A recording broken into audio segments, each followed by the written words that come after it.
अच्छा देखिएगा, gravitational potential versus distance का ग्राफ है, ठीक है। और ये ग्राफ बिल्कुल उसी पैटर्न पे बनेगा, वैसे ही बनेगा जैसे gravitational potential energy versus distance का ग्राफ था। बिल्कुल उसी शेप का बनेगा, बिल्कुल वैसे ही बनेगा, कोई फर्क नहीं है, सिर्फ ग्रेडियंट के मीनिंग चेंज हो जाएंगे यहाँ पे। वहां पर ग्रेडियंट जो है, वहां पर यानी gravitational potential energy versus distance का ग्राफ जो पिछली क्लास में हमने समझा, उसके ग्राफ का ग्रेडियंट हमें इंफॉर्मेशन दे रहा था फोर्स की। इसके ग्राफ का ग्रेडियंट हमें इंफॉर्मेशन देगा ग्रेविटेशनल फील्ड स्ट्रेंथ की, जी की वैल्यू की इंफॉर्मेशन देगा। बस, और कोई फर्क नहीं, बाकी सब सेम है, सबको सेम है, टाइम स्पेंड करने की ज्यादा जरूरत नहीं है इसमें। वही वही कॉन्सेप्ट लेंगे, वही सोचेंगे। वहां पर भी हमने दो बंदे ले लिए थे, पकड़ लिए थे, ये देखो अजीब अजीब से, यहां से इनको उठा लो भाई, इनको यहां से अगवा कर लो, ठीक है।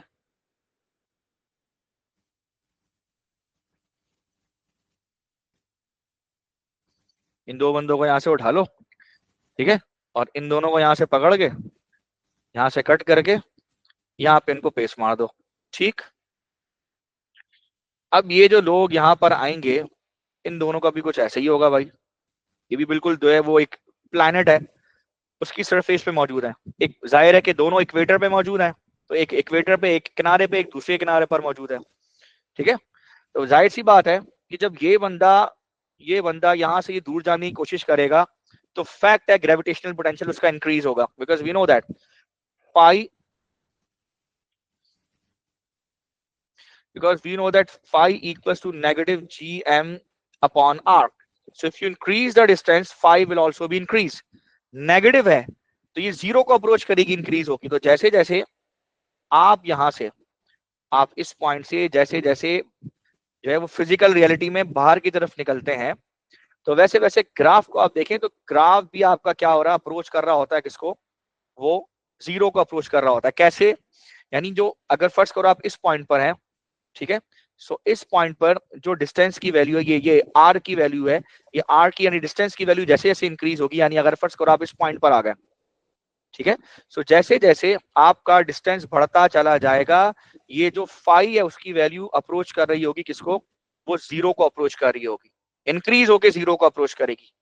यानी आर जैसे जैसे बढ़ता बढ़ता इंफिनिटी को अप्रोच करेगा, आर, ये वाला आर जैसे जैसे बढ़ता बढ़ता इंफिनिटी को अप्रोच करेगा, फाई बढ़ता बढ़ता जीरो को अप्रोच करेगा। ये कंडीशन समझ लीजिए आप, ठीक है। टेक्निकली इस बात को समझिए। And this is not a point mass, एक प्लैनेट है। पॉइंट मास के केस में I have already told you कि ये ग्राफ आपका अप्रोच कर रहा होगा वाई एक्सिस को, कहीं करीब में जाके अप्रोच कर रहा होगा। अगेन वही वाली बात, वही चीज है जो हमने पीछे पढ़ी थी इधर। सो यहाँ पे अगर मैं इस लाइन का ग्रेडियंट देखूं, तो इस लाइन के ग्रेडियंट पे आप देखिए कि यहाँ पे ये आपका राइज हो जाएगा, this would be your rise, ठीक है। This would be your rise, this would be your run. और राइज में देखें तो ये 2r माइनस आर, तो देखें ये डेल्टा आर जो है इसकी वैल्यू आपके पास आर में कन्वर्ट होगी। और ये जो आपका है, this would be your delta phi, यानी ग्रेविटेशनल पोटेंशियल। अब ये देखिए, gradient would be again, gradient equals to delta phi upon delta R, यानी rise upon run. Delta phi और डेल्टा आर को सेपरेट कर लिया, डेल्टा फाइव का जो फॉर्मूला है minus G M upon R लिख लिया, ठीक है। और जो डेल्टा आर है उसकी जगह वन अपॉन आर कर लिया कंसीडर। अब आप देखिए minus G M upon R को जब वन अपॉन आर से मल्टीप्लाई करेंगे तो डिनोमिनेटर वाले मल्टीप्लाई होंगे, आर स्क्वायर आ जाएगा। एंड वी नो दैट ये G M upon R square जो है वो ग्रेविटेशनल फील्ड स्ट्रेंथ की वैल्यू को शो कर रहा होता है। क्लियर है? आ रही बात समझ में? सो ग्रेडियंट की वैल्यू आपकी नेगेटिव जी देगा, ग्रेडियंट की वैल्यू आपकी क्या दे रहा है, नेगेटिव जी। तो ग्रेडियंट आपने क्या अज्यूम किया था, ग्रेडियंट शुरू में अज्यूम किया था delta phi upon delta R. So delta phi upon delta R negative G देगा। क्या मतलब? यानी ये जो ग्राफ हम ऊपर पढ़ रहे हैं, इस ग्राफ का जो भी आप ग्रेडियंट निकालेंगे वो ग्रेडियंट नेगेटिव जी की वैल्यू देगा। नेगेटिव जी का क्या मतलब है? It is just for the sign convention, because G is a vector quantity and vector has a direction, that's why जो हमारा नेगेटिव साइन है वो डायरेक्शन को शो करेगा। यानी अगर ये बंदा ऐसे राइट साइड पे जा रहा है तो जी की वैल्यू इस पे लेफ्ट पे एक्ट कर रही है, that's why G is negative. और अगर मैं यहां देखूं तो बंदा इस डायरेक्शन में जा रहा है, ठीक है, इस डायरेक्शन में जा रहा है, और जी की वैल्यू कहां जा रही है, राइट पे ही जा रही है। सो राइट पे हमने जी को क्या लिया, पॉजिटिव लिया है, और लेफ्ट पे जी को हमने क्या लिया, नेगेटिव लिया है। तो ये सोचते हुए अब ग्राफ के अंदर भी हम एग्जैक्टली ऐसे ही चलेंगे। आ रही बात समझ में? सो ग्रेडियंट अगर पॉजिटिव होगा तो जी इस डायरेक्शन में आएगा, ग्रेडियंट अगर नेगेटिव है तो जी इस डायरेक्शन में शो होगा। ठीक है, और ये कैसे पता चलेगा कि अगर ग्रेडियंट पॉजिटिव है तो जी इस डायरेक्शन में, कैसे पता चलेगा? ऐसे पता चलेगा कि अगर ग्रेडियंट पॉजिटिव है तो उसको सॉल्व करते हुए नेगेटिव जी की वैल्यू आपकी आएगी आखिर में, और नेगेटिव जी की वैल्यू वो इनवर्ट को शो करेगी ऐसे लेफ्ट डायरेक्शन में। और इधर से अगर आप लेंगे इस डायरेक्शन में आ रहा है तो जी की वैल्यू आपकी पॉजिटिव आएगी आखिर में सॉल्व करते हुए, नेगेटिव ग्रेडियंट होगा जी की वैल्यू पॉजिटिव देगा, तो ये शो करेगा ये इनवर्ड है। आ रही बात समझ में? And nothing else. तो इस ग्राफ का जो भी ग्रेडियंट है, इन शॉर्ट अगर मैं नेगेटिव को इग्नोर करूं तो इस ग्राफ का gradient that will facilitate you for finding the value of G, यानी एक्सीलरेशन ड्यू टू ग्रेविटी या gravitational field strength. That's all. ठीक, पोटेंशियल वर्सेस डिस्टेंस का ग्राफ आपको जी की वैल्यू बताता है, एनर्जी वर्सेस डिस्टेंस का graph, potential energy versus distance का ग्राफ आपको फोर्स की वैल्यू बताता है, ग्रेविटेशनल फोर्स की वैल्यू बताता है, उसका मैग्नीट्यूड निकाल के देता है। Is that clear? समझ में आ रही बात जी? जी सर। और अगर ये कोई पॉइंट मास है तो पॉइंट मास में फिर मैंने आपको बताया कि ये चीज बिल्कुल जाके वाई एक्सिस के करीब करीब जाके अप्रोच करती हुई नजर आएगी, टच नहीं करेगी लेकिन अप्रोच करती हुई। आगे चलते हैं, एक क्वेश्चन देख लेते हैं, फरवरी मार्च 23 पेपर 4 वेरिएंट 2 क्वेश्चन नंबर 1। ये क्वेश्चन उतार लें अपने पास, मतलब क्वेश्चन का एड्रेस लिख लें। चलें आगे। Define gravitational potential at a point. So gravitational potential को डिफाइन करने के लिए दो बातें, वर्क डन बात कर लें और इन्फिनिटी से किसी रेफरेंस पॉइंट पे लाने पे बात कर लें। So work done on unit mass of an object to bring it from infinity to some reference point inside gravitational field. There, that is called gravitational potential. ठीक है, आगे। Artemis is a spherical planet that may be assumed to be isolated in space. The variation with distance x from center of Artemis of the gravitational potential phi is shown. ठीक है, variation of the distance from centre, ठीक है, तो वो ये है, ठीक है, ये शो किया बस ने। अब ये शो करने का क्या मतलब है भाई? ये प्लैनेट है, बना दिया मैंने प्लैनेट आपको सिर्फ समझाने। ठीक है, ये है प्लैनेट और जनाब ये इसकी सरफेस है, ये रही, इस सरफेस से ये जो डिस्टेंस है इसका रेडियस होगा प्लैनेट का, फैक्ट है। ठीक, पूछ क्या रहा है? The radius of Artemis 4800 kilometre. अच्छा चलो, मैंने तो यही सोचा था कि ये होगा लेकिन इसने कुछ और ही बताया, चलो एनीवेज। अब 4800 किलोमीटर को जरा कन्वर्ट करो, जरा एक में सिर्फ बना के देख लेता हूँ। 4800 किलोमीटर, ठीक है, किलो का मतलब पावर 3, कन्वर्ट करो 4.8345 है, तो मैं इसको 0.48 में कन्वर्ट करता हूँ, 0.48 इंटू 10 की पावर 7 मीटर। ये क्यों किया? ताकि मैं यहां से देख सकूं 0.48 इंटू 10 की पावर 7 मीटर। सो 0.48 कहां पड़ेगा? ये है 1 1 2 1 2 3 4 5 6 7 8 9 10, ये रहा। ठीक है, ये पड़ेगा 0.5। ठीक है, आ रही बात समझ में? तो 0.5 है, ठीक है, तो 0.1234, नहीं 0.12, 0.1, 0.2, 0.3, 0.4। अब 0.45, 0.48 इधर कहीं पड़ेगा, इधर इधर कहीं पड़ेगा बिटवीन, समझ रहे हो? इधर कहीं पड़ेगा 0.48। और अगर मैं इससे नीचे जाऊं, स्ट्रेट लाइन यहां से एक लाइन ड्रॉ करूं,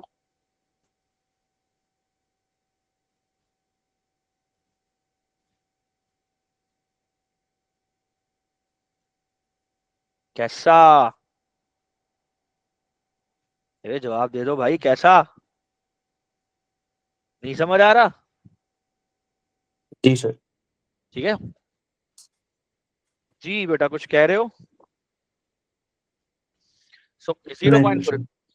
अच्छा अब ये यहां से जाएगा इधर,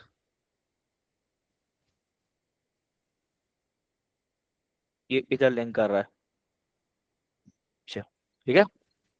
अब ये वैल्यू, ये ग्रेविटी इसके सरफेस पर, ये इसकी सरफेस पर पोटेंशियल की वैल्यू है इधर।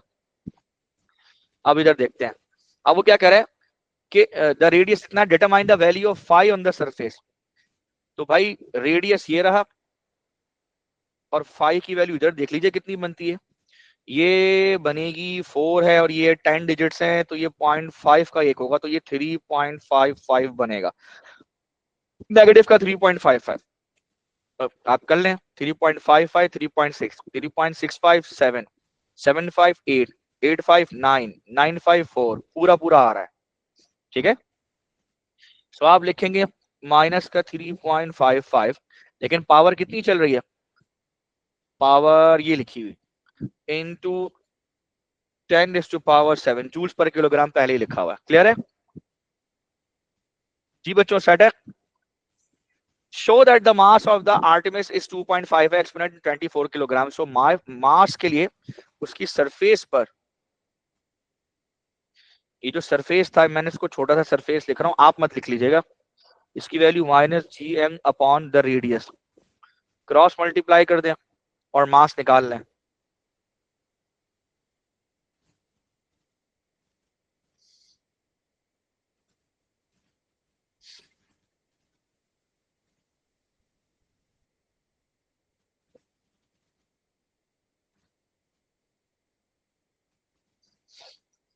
ठीक है,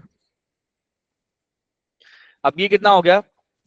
अब ये सारी वैल्यूज रखो, माइनस अपनी जगह, ये माइनस की वैल्यू रखो, माइनस का 3.55 इंटू 10⁻⁷ जूल्स पर किलोग्राम, मल्टीप्लाई पर रेडियस कितना है? रेडियस है 0.48 इंटू 10⁻⁷ मीटर।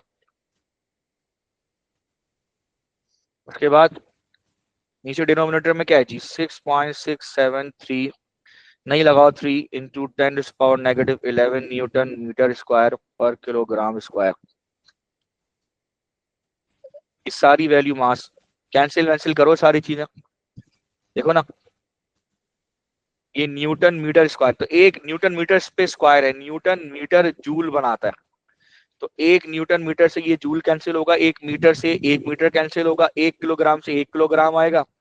ठीक है, और ये किलोग्राम ऊपर जाके 1 किलोग्राम बचेगा, सिंपल यूनिट यही ऐसे बचेगा आपका। भाई अगर नहीं समझ आ रही तो मैं यूनिट भी समझा देता हूँ। ये जूल्स है, joules kilogram inverse metre divided by नीचे न्यूटन मीटर स्क्वायर है। अब मैं न्यूटन मीटर स्क्वायर को देखो कैसे लिखता हूँ, newton metre dot metre, newton metre joule और 1 मीटर, तो नीचे जूल मीटर और नीचे फर्दर डिवाइड में किलोग्राम स्क्वायर है ये, तो इसको किलोग्राम -2 कर लेता हूँ। जूल से जूल कैंसिल, मीटर से मीटर कैंसिल, ये ऊपर जाएगा तो किलोग्राम की पावर -1 + 2, तो सिंपल आंसर किलोग्राम में आएगा। सही है भाई? तो मास ही निकाल रहे हैं और कुछ नहीं निकाल रहे हम। सेट है, सिंपल मास ही निकाल रहे हैं। अच्छा अब आगे आओ, नेक्स्ट आगे चलो। So we have to calculate mass. अब बताओ मास की वैल्यू कितनी आ रही है, कौन बताएगा? जल्दी करो, प्रूफ करना है ये आ रही है नहीं आ रही, तो भाई यही आनी चाहिए। जी सर यही आ रही है। नेक्स्ट चलते हैं, नेक्स्ट क्या है, नेक्स्ट क्या है, नेक्स्ट क्या है, नेक्स्ट क्या है, नेक्स्ट क्या है? Calculate the gravitational field strength G on the surface of the, तो G equals to gm upon r। ठीक है, कर लो क्या प्रॉब्लम।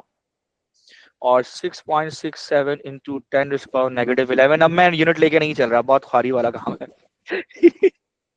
मास कितना निकाला हमने? 2.55 इंटू 10⁻24। ठीक है, अब आगे चलते हैं। आर की वैल्यू कितनी थी? 0.48। ठीक है, बताओ जी की वैल्यू है। एक गलती मैंने की है, देखो कोई नहीं पकड़ा, आर स्क्वायर। ठीक है, आर स्क्वायर करो जल्दी। सर ये आ रही है 7.38। 7.38 राउंड ऑफ करो 7.4 न्यूटन पर। जी सर, स्क्वायर के बगैर मैंने आपको पहले वैल्यू बताई थी। हाँ हाँ मुझे मालूम है बेटा, वो मेरी गलती थी। तो टू सिग्निफिकेंट फिगर में ये है। अब ये वाला जो क्वेश्चन है ना यार, ये हो तो जाएगा, लेकिन इसे करने के लिए हमें कैपलर्स लॉ लगाना पड़ेगा थोड़ा सा। जाहिर है वो वाला पार्ट है, और ट्राई कर सकते हो ऐसे, लेकिन ये होगा Kepler's law of planetary motion से। A satellite is in orbit about a fixed position above the point on the surface of Artemis. Fix position का मतलब है ये जियो स्टेशनरी सैटेलाइट्स जैसी है। जियो स्टेशनरी सैटेलाइट्स वो होती हैं कि जो एक पॉइंट के ऊपर, मतलब अगर जमीन 24 आवर्स में चक्कर लगा रही है ना अपने एक्सिस पे, तो उसके ऊपर वो भी 24 आवर्स में चक्कर लगाएंगे, यानी उनका पीरियड और अर्थ का पीरियड सेम होगा, वो भी 24 आवर्स होगा। ताकि अगर ऑस्ट्रेलिया के ऊपर है ना, तो ऑस्ट्रेलिया के ऊपर ही घूमती रहेंगी। चाइनीज सैटेलाइट है तो चाइना के ऊपर ऊपर घूमती रहेगी। चाइना के अंदर जो जियो स्टेशनरी सैटेलाइट है वो मौसम का हाल बताएगी। मोस्टली वो इसलिए इस्तेमाल होती है, ठीक है, वो जियो स्टेशनरी सैटेलाइट मोस्टली ऐसा ही होता है, ठीक है, या कम्युनिकेशन के लिए हो सकती है, ये भी सो ये जियो स्टेशनरी सैटेलाइट है। वी आर एज्यूमिंग, बता देता हूँ, नहीं वैसे, ठीक है। अब वो क्या कह रहा है, वो कह रहा है कि इसका जो वो हाइट है वो एक जगह फिक्स है, और ग्रेविटेशनल पोटेंशियल गिवन है। Calculate the period in hours of the rotation, ठीक है, उसका उसने इन्होंने ग्रेविटेशनल पोटेंशियल दे दिया। अब ग्रेविटेशनल पोटेंशियल -0.65 है। अब जरा ग्राफ में जाओ वापस, माइनस का 0.65 कहाँ पड़ता है, एनीवे थैंक्स। तो 0.65 एक्सपोनेंट 7, सो देख लेते हैं 0.65 एक्सपोनेंट 7, 0.65 ये रहा 0.5, 0.5 और 0.55665 ये होगा, ठीक है भाई, 0.5665 ये होगा। अब ये यहाँ से ले जाओ भाई यहाँ तक, ठीक है। देखो भाई क्या रीडिंग आ रही है, चेक करो 0.65 पे क्या हाइट बन रही है, क्या रेडियस बन रहा है। ये 2 है, ये 2 है, 2.1, 2.2, 2.3, 2.4, या जैसे गिनते हैं 2.9, 2.8, 2.7, 2.6, 2.65 लग रही है मुझे वैल्यू, ठीक है। तो दिस वैल्यू इज बेसिकली 2.65, ठीक है। सो जो आपकी रेडियस बन रहा है, जो हाइट बन रही है वो बन रही है 2.65, ठीक है। सो आर की वैल्यू है दैट इज, यहाँ लिख देता हूँ 2.65 इंटू 10⁻⁷ मीटर। अब आपने करना ये सिंपल, ये करना है कि सेंट्रीपिटल फोर्स और ग्रेविटेशनल फोर्स को इक्वेट कराना है, क्योंकि ग्रेविटेशनल फोर्स ही रिजल्टेंट फोर्स है, वही रिजल्टेंट फोर्स प्रोवाइड कर रही है। कर लो एम आर ओमेगा स्क्वायर, कोई मसला नहीं है, दोनों तरफ से जो है वो मास आपका कैंसिल हो जाएगा, ठीक है। आ रही बात समझ में, एम आर ओमेगा स्क्वायर है, चेक कर लेना एम आर और ओमेगा पे स्क्वायर। तो आप ओमेगा स्क्वायर को एक तरफ कर लो तो G M upon R cube हो जाएगा। ओमेगा के की जगह रखोगे 2 पाई अपॉन टी इसका whole square is equal to G M upon R cube, ठीक है, ठीक है। यहां से अगर आप वैल्यू, जाहिर है कि वैल्यू अलग निकल के जाएगी। अब यहाँ से आप टी स्क्वायर को एक तरफ कर लो, तो टी स्क्वायर को अगर मैं एक तरफ करूंगा, बल्कि टी स्क्वायर दोनों को रेसिप्रोकल कर दो, T square upon 4 pi square is equal to R cube upon G M. और अगर मैं टी स्क्वायर को एक तरफ करूं तो 4 pi square upon G M, और ये आर क्यूब हो जाएगा। अब आप आर क्यूब रखो, 4 पाई रखो और जीएम रखो, तो यहाँ से आपका पीरियड आ जाएगा किसके अंदर, स्क्वायर रूट लो तो सेकंड्स के अंदर पीरियड आ जाएगा। इज दैट क्लियर है? सो ये आपका पीरियड आ जाएगा, जरा कैलकुलेट करो, बताओ क्या वैल्यू आ रही है, जल्दी है वो सर क्या ये आ रहा है 64,800 सेकेंड्स। हाँ, तो सेकंड आ गया वो, इतना जितना भी सेकंड तुम्हारा पास आ रहा है उसको घंटे में कन्वर्ट करना है, तो डिवाइड बाई 3600 करो। Sir 18 hours. तुम्हारा क्या आ रहा है 60 64,800 सेकेंड्स। मैंने किया, मेरा 65,772 आ रहा है। चेक करो अपनी वैल्यूज, जो तुम बता रही हो उसमें नहीं बनेगी वैल्यूज। 65722.7 ये आ रही है मेरी, ठीक है। और इसको जब मैं डिवाइड बाई ये सेकंड्स में आ रही है, इसको जब डिवाइडेड बाई 3600 करूंगा। सर आपने इसका रूट लिया है? जी रूट लेके बता रहा हूँ भाई, मैं रूट लेके बता रहा हूँ। 65722 आ रहा है। और उसके बाद जब मैं इसको डिवाइडेड बाई 3600 करूंगा,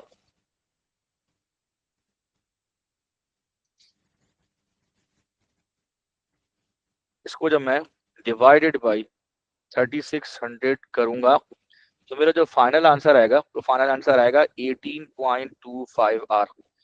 टू सिग्निफिकेंट फिगर में 18 आवर्स बन जाएगा। 18 घंटे में चक्कर लगा रही सैटेलाइट। वाह, तालियां होनी चाहिए, सैटेलाइट है। समझ आई? जी सर।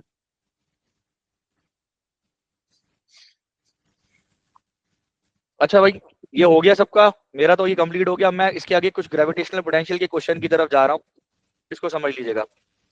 अब देखिए, ग्रेविटेशनल पोटेंशियल के ग्राफ से law of conservation of energy के ग्राफ को, या law of conservation of energy के क्वेश्चंस को लिंक कैसे करेंगे? You need to know, you need to understand. अब एक क्वेश्चन है, जरा समझिएगा।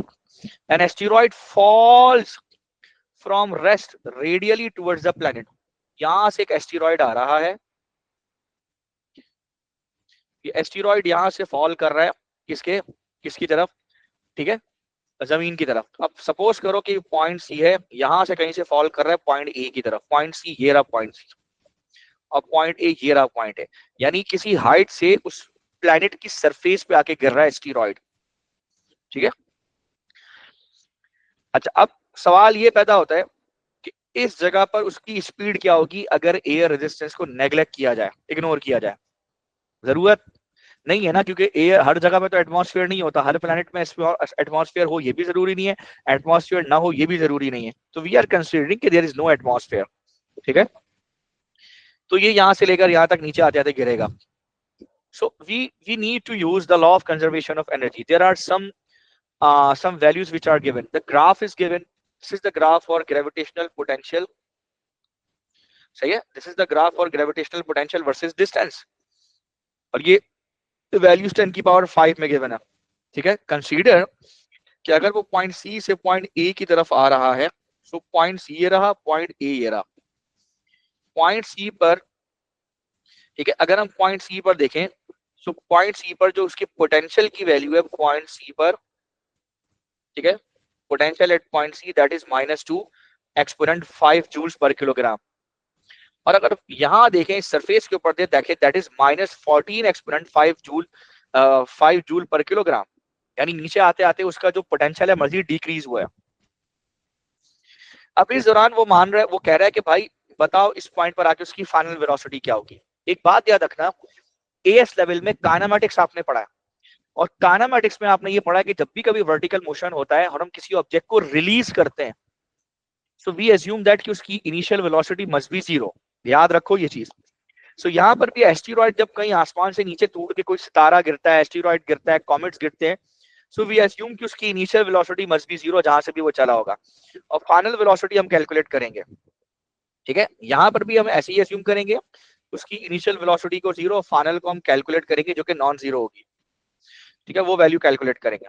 सो in this case if we are using the law of conservation of energy, ठीक है, सो जितना ग्रेविट ऊपर से नीचे आते हुए जितना ग्रेविटेशनल पोटेंशियल एनर्जी उसकी डिक्रीज होगी, आते हुए नीचे काइनेटिक एनर्जी उतनी ही क्या होगी, इंक्रीज होगी। So loss in gravitational potential energy equals to gain in kinetic energy. ठीक है, सो देखो लॉस की जगह मैंने डेल्टा जीपी, यहाँ पर भी डेल्टा जीपी लिखा, और ग्रेविटेशनल पोटेंशियल एनर्जी को यूजुअली हम लोग यू से रिप्रेजेंट करते हैं A2 लेवल के अंदर। सेकंड, ये चूंकि लॉस है तो लॉस के लिए हम यहाँ पर एक नेगेटिव साइन लगाएंगे। ठीक है, याद रखना, we have to put here a negative sign. अब सवाल ये पैदा होता है, आप लोग ये अजीबोगरीब से सवालात करेंगे, सर ये नेगेटिव साइन आया कहाँ से? तो अगर आपको याद हो तो मैंने वर्टिकल मोशन वर्क डन के चैप्टर के अंदर आप लोग को एएस लेवल में पढ़ाया था, वहां पे एक इक्वेशन पढ़ाई थी, work done equals to change in gravitational potential energy plus change in kinetic energy. याद है? Plus work done against friction, एक इक्वेशन पढ़ाई थी। मैंने बताया था कि अगर ऊपर से नीचे वाले ऑब्जेक्ट को फोर्सफुली ना फेंका जाए, सिर्फ जमीन के under the influence of gravity है, तो ये वर्क डन 0 हो जाएगा। ये वो वाला वर्क है जो आप हाथ से फेंक रहे हो तो हाथ से फोर्स लगा रहे होते हो, ये जीरो हो जाएगा ये वाला पार्ट। दूसरा फ्रिक्शन वाला पार्ट भी जीरो है, हम तो जाहिर है एयर रेजिस्टेंस को ले ही नहीं रहे।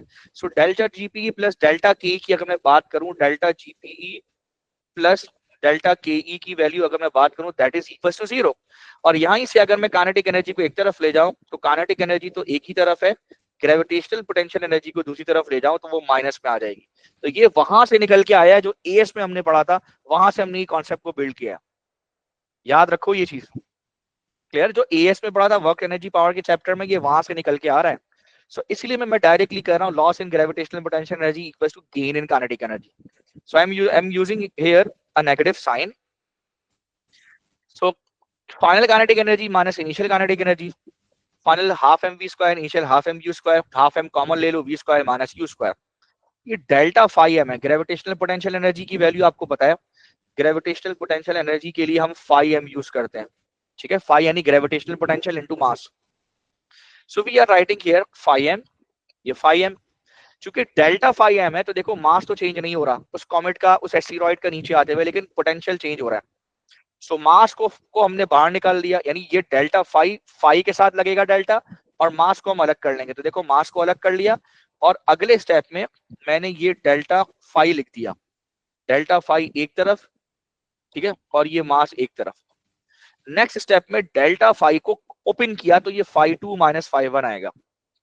आ रही बात समझ में? नहीं आ रही है? फाई टू क्या है? फाई टू का मतलब है, फाई टू का मतलब है फाइनल, और फाई वन का मतलब है इनिशियल। क्लियर है? Final minus initial. So phi two minus phi one, बाहर एक नेगेटिव साइन, उसको एज इट इज रहने दीजिए। तो फाइनल जो पोटेंशियल है जो जमीन पर आके हुआ उसका नेगेटिव 14 था, नेगेटिव 14। इनिशियल जो था उसका नेगेटिव 2 था, तो नेगेटिव 2। ठीक है, अच्छा एक तो ये बात हो गई।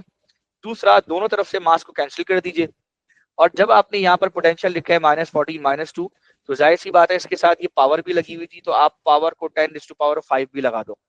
क्लियर है? यहाँ तक सबको समझ में आ गया? ये लगा दो। जी सर। लगाने के बाद ये क्या है? ये -14 प्लस, अब ये देखो इतने सारे माइनस है, बच्चे कंफ्यूज होंगे। माइनस -14 माइनस माइनस प्लस का 2, ठीक है? आ रही बात समझ में? सो -14 प्लस 2 ये हो जाएगा माइनस का 12, माइनस का 12 को माइनस से मल्टीप्लाई कराओ, प्लस का 12।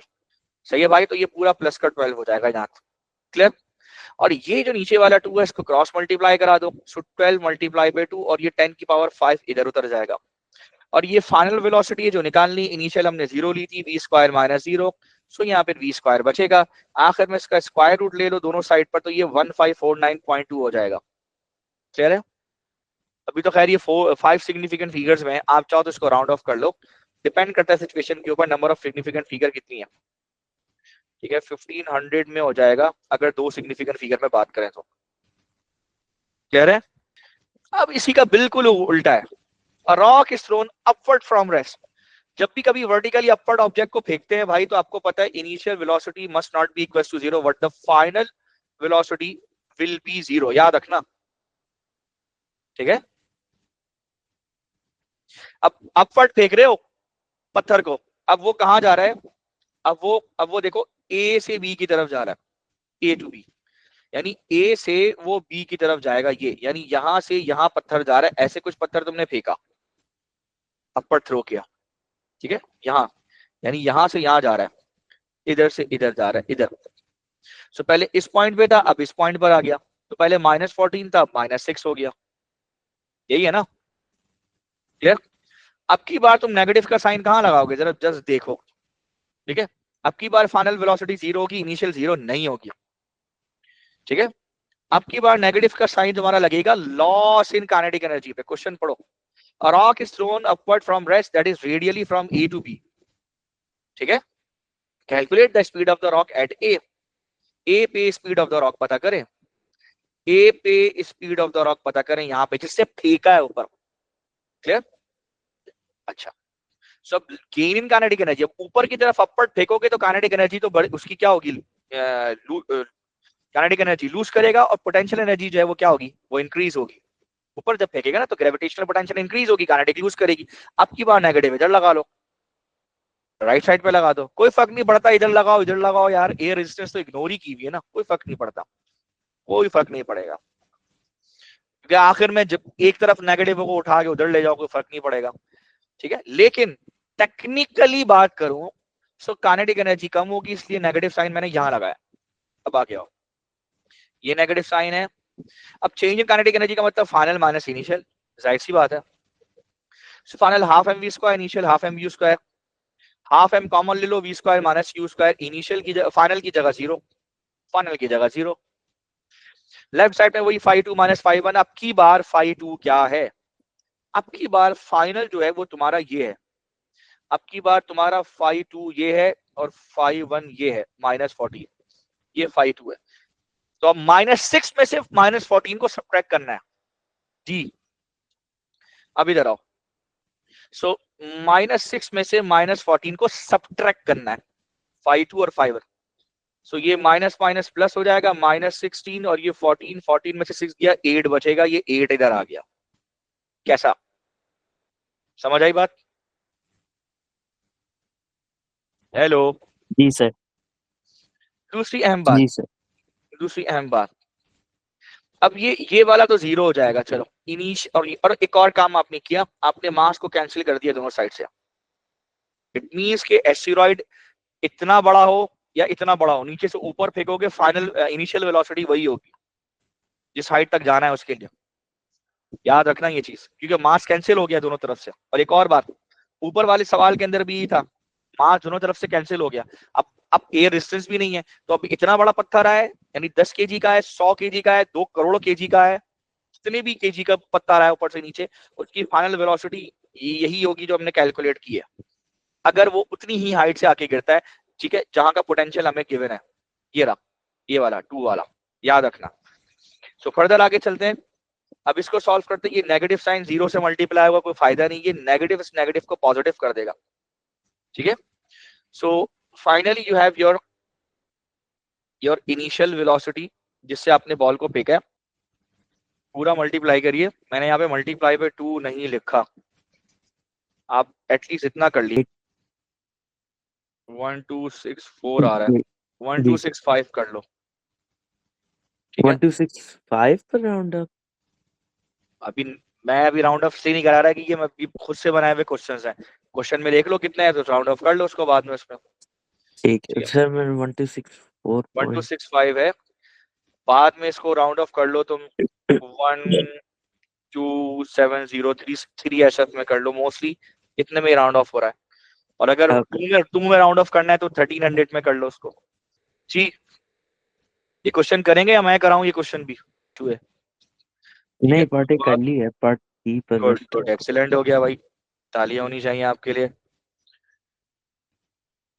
वर्क डन पर, या वर्क डन पर मास कह लो या पर यूनिट मास कह लो, ज्यादा अच्छा पर यूनिट मास अभी बताया भी है, of object to bring it infinity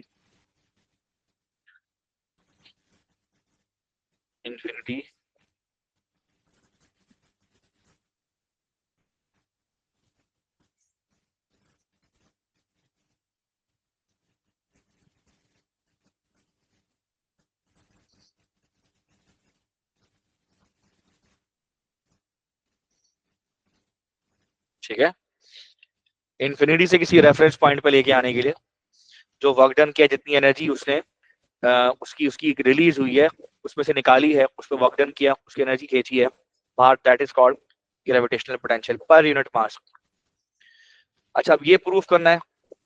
अच्छा ये स्मॉल p है सर जी, रेफरेंस पॉइंट का सेकंड पॉइंट भी लिख सकते हैं ना?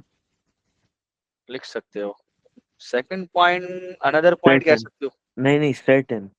Sorry, infinity inside gravitational field at a certain point लिखा है मैंने, वो सही है? रेफरेंस का वर्ड लिख लो, क्योंकि इन्फिनिटी से उसी को रेफरेंस पॉइंट बनाया जाता है, ठीक है, ज्यादा अच्छा है। ठीक है सर।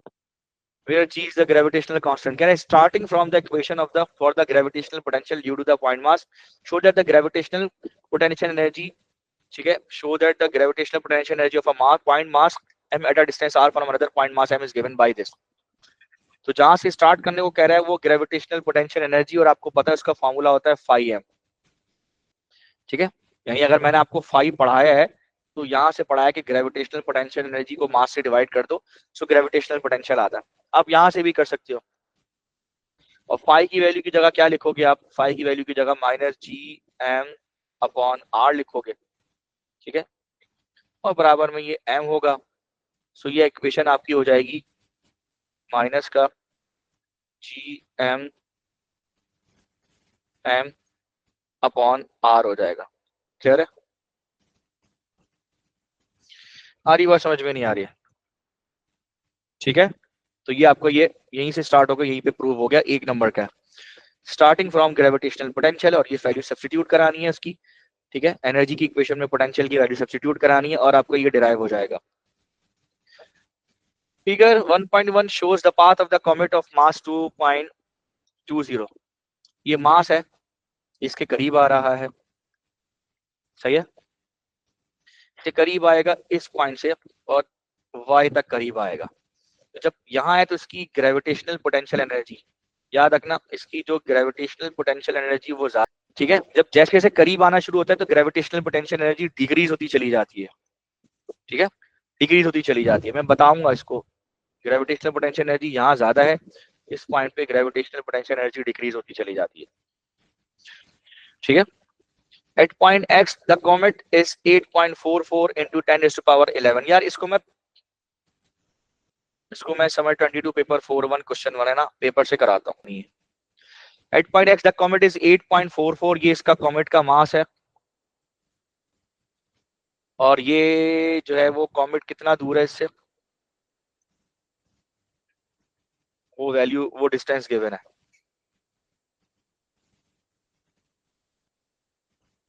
और करीब आके ये जो डिस्टेंस है वो भी गिवन होगा। ये आर एक्स कर लो, ये आर वाई कर लो।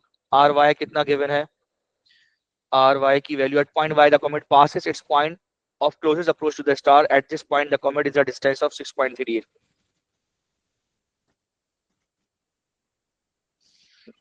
ठीक है, यहाँ जो इसकी स्पीड है ये वी एक्स है, जाहिर है आगे जाके वी वाई होनी है। ठीक है, ऊपर स्पीड कम होगी, नीचे आके स्पीड बढ़ेगी। मेरे हिसाब से काइनेटिक एनर्जी को मतलब स्पीड को बढ़ना चाहिए, नीचे आके 34 है तो करीब आके स्पीड बढ़नी चाहिए, काइनेटिक एनर्जी बढ़ेगी। ग्रेविटेशनल पोटेंशियल एनर्जी कम होगी, काइनेटिक एनर्जी बढ़ेगी, जो मैं सोचता हूँ। सवाल क्या पूछ रहा है, both comet and the star can be considered at a point masses at their center, calculate the magnitude of change in gravitational potential energy of the comet as it moves from position x to y। so change in gravitational potential energy coming from x to y। ठीक है, अब y पर जब पहुंचेगी, जरा समझो, y पर पहुंचेगी तो y पे जो ग्रेविटेशनल पोटेंशियल एनर्जी है, इसको आप GPE कह लो या EP कह लो, इसकी वैल्यू y पर क्या है, ज्यादा है कम है, बताओ जी।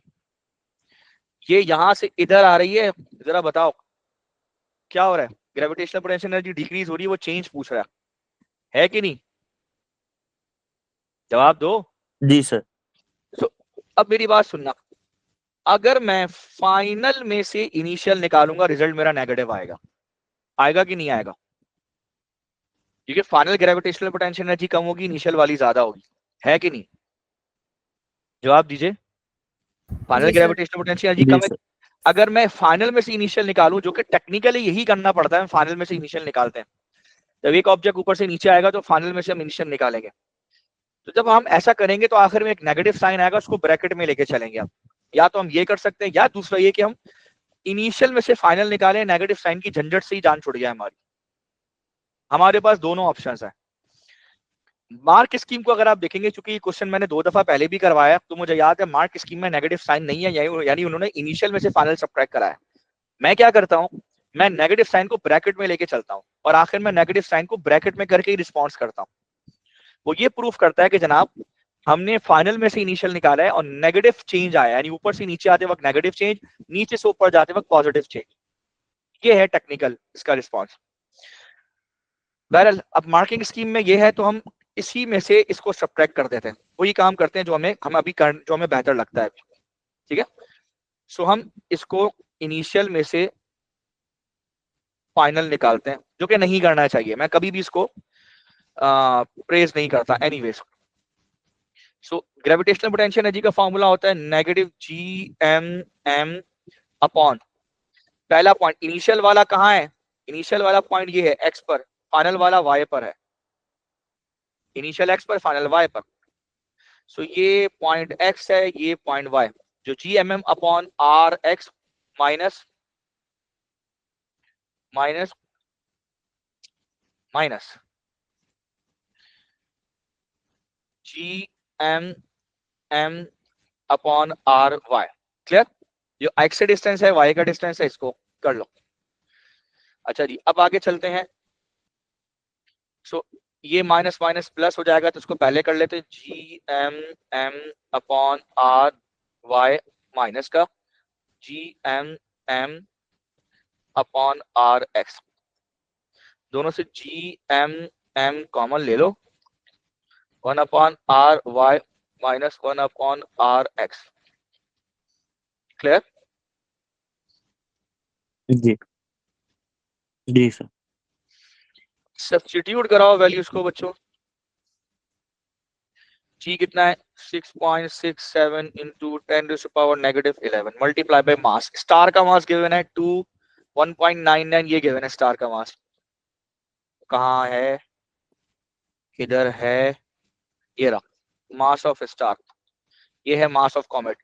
एक का 2.20 14 पावर, एक का 1.99 30 पावर। सो 1.99 पावर 30 जो है, ये हमारा मास ऑफ सन है ना, इसका मास है। कॉमेट का कितना बोला था, कॉमेट का कहा था 2.20, सो 2.20 into 10⁻14 multiply by 1 upon RY। ये RY किधर है, 6.38 एक्सपोनेंट 10, ठीक है, उसके सेंटर से 6.38 एक्सपोनेंट 10, ठीक है। और दूसरा RX कितना है, 8.44 एक्सपोनेंट 11।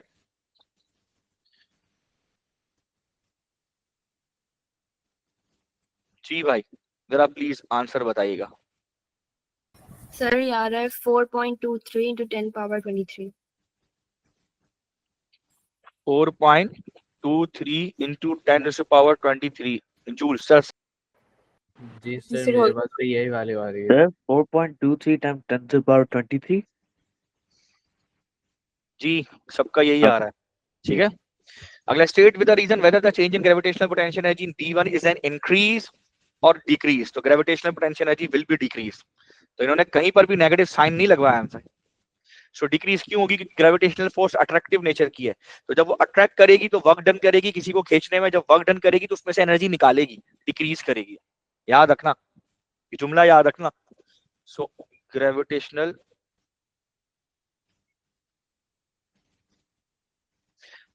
फोर्स क्या है, is of attractive nature, attractive nature की है। सो अट्रैक्टिव नेचर की वजह से क्या होगा,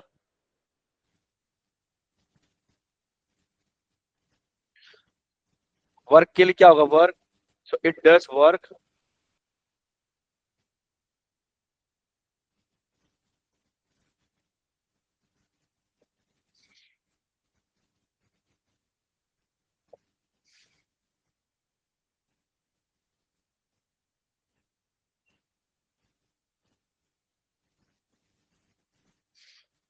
क्लियर है। जी sir. An answer, we want to determine the speed in kilometer per second of the comet at y, at point y।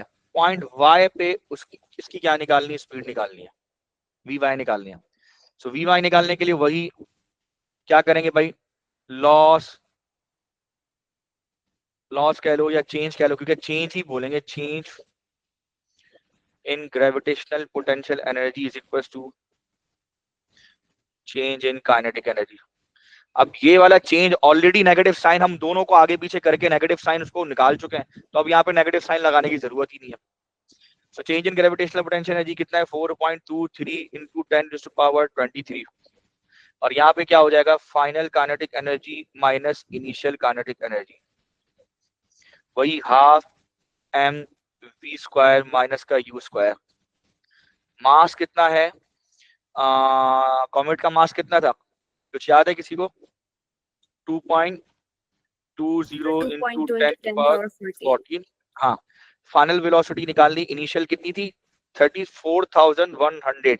एक सेकेंड, 34,100 ये होगा ना, 34.1 था किलोमीटर पे, तो 34,100, हाँ 34,100 हो जाएगा, और ये इसका स्क्वायर हो जाएगा, ठीक है। और लेफ्ट साइड में 4.23 इंटू 10 की पावर 23। प्लीज वी स्क्वायर की वैल्यू कैलकुलेट करें और आखिर में वी निकालें। वी बताएं कितना होगा। Sir, 70,800 meters per second.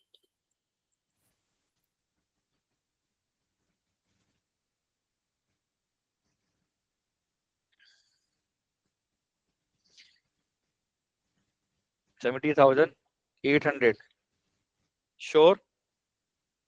जी sir.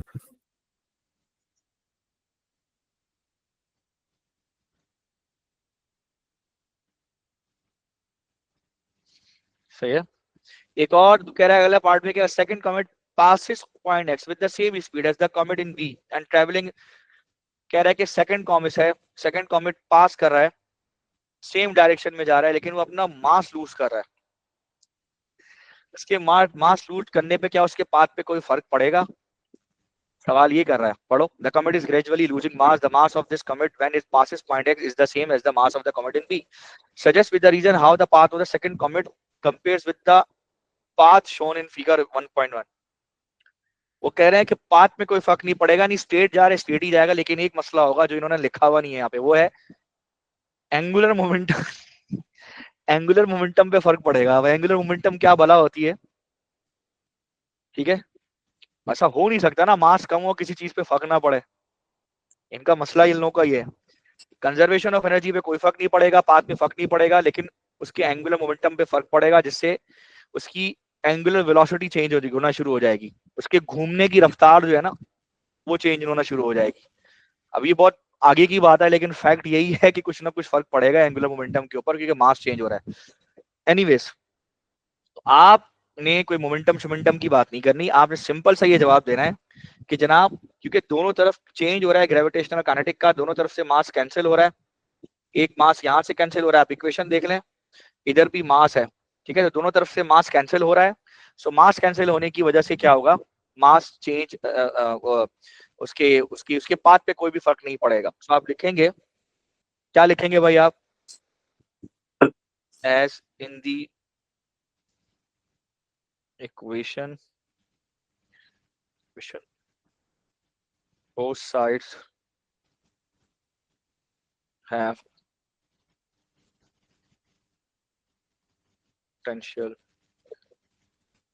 KV, ठीक है, which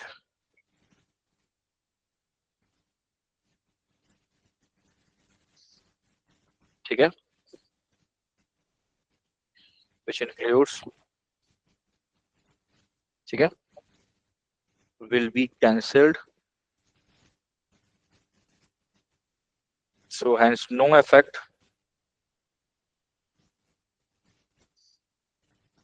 on the path will be observed। Clear है? जी जी सर।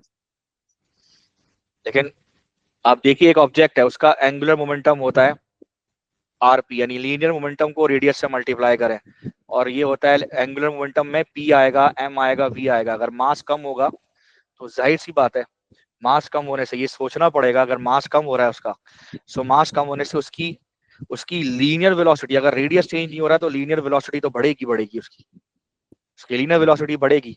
और अगर चलो पाथ पे फर्क नहीं पड़ रहा, ठीक है, यानी अगर लीनियर वेलोसिटी सेम नहीं हो रही, तो कम से कम मास कम हो रहा है तो आर उसका बढ़ेगा, ताकि एंगुलर मोमेंटम कंजर्व रहे। स्पेस में सबसे बड़ा मसला एंगुलर मोमेंटम का होता है, जो हमारे यहाँ पढ़ाते ही नहीं है। मैं तो कहता हूँ बार बार पढ़ाना चाहिए लोगों को।